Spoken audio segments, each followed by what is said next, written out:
Thank you very much. And Jordan Miller. Well, anytime I get upset about our water quality or feel like it's not great coming out of the sink, I take a trip to a different state that surrounds us, and I am abruptly surprised at how amazing our water is. So I think that we should at least acknowledge that we are starting from a space on our city is incredibly green when you look at many other places in the country, and we are doing a relatively good job given our population size and what we have going right now.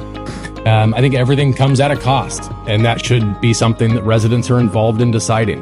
So if we talk about installing a bunch of electric chargers for electric cars or promoting electric use, inside the city, I think we need to remember the conversation that we just had last night of concerns about how much electric use we're bringing into our city.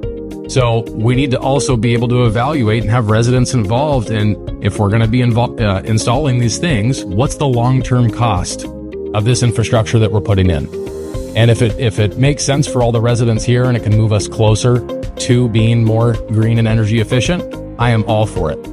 But we do need to know what the actual cost is of the things that we're installing, especially in this space. We don't want to end up like the Dalles, where they have a ton of windmills. It's wonderful, and they bury the blades after 20 years. We need to defend our water supply as well, being religious about that. Nearby towns, Yamhill, Carlton, they have water restrictions in the summertime where they can't water their yards. We have a huge blessing here with the water infrastructure that we have and the water system that we have. We need to defend that. I think the federal and state money is something that should absolutely be utilized. That's your taxpayer money. We need to work with the state and the federal government to be able to get as much of that back to our local community that we can.